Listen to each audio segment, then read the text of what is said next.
Shelter Food and Beer. And tonight I'm going to do a quick little sandwich. Going to fry up some pork belly in the air fryer.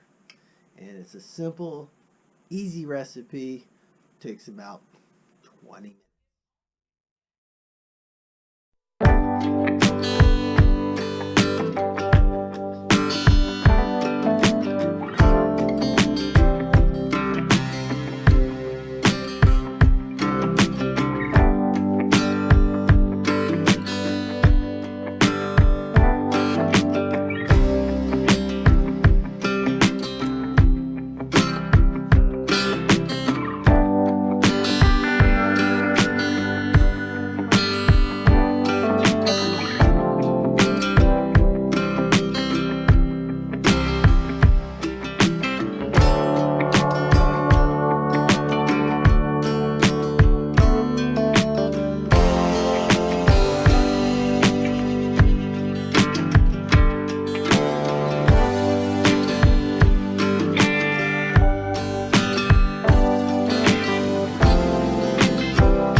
Decadent, easy, delicious.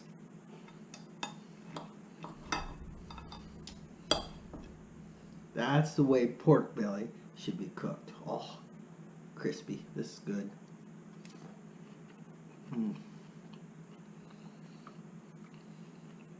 Oh my. Thanks for watching Shelter Food and Beer. Today's my birthday. These French fries cooked with the pork belly makes them extra crispy, extra naughty, extra good.